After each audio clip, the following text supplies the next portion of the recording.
There are nights that look exactly the same, and yet quietly, they change your life. That night was no different. I finished my shift at the Asian supermarket, the fluorescent lights still flickering in my eyes, and as always, Mrs. Shin was waiting in front of the building. No words needed, just a nod.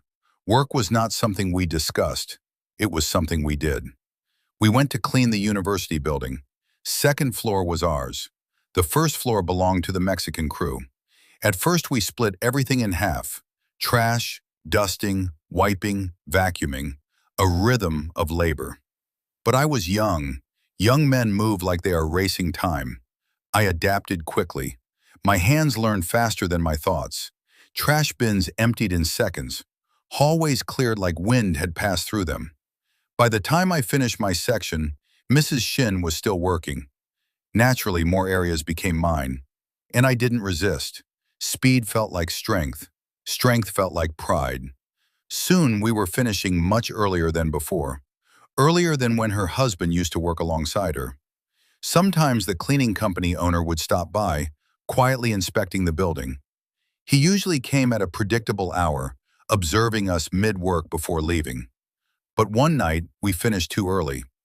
We were walking out when we ran into him. After that, things shifted. I don't know what was said. I heard nothing. I was just the young worker in the background. But the next month, the pay was slightly reduced. Maybe it was coincidence. Maybe it wasn't. Perhaps finishing too fast made the work look smaller.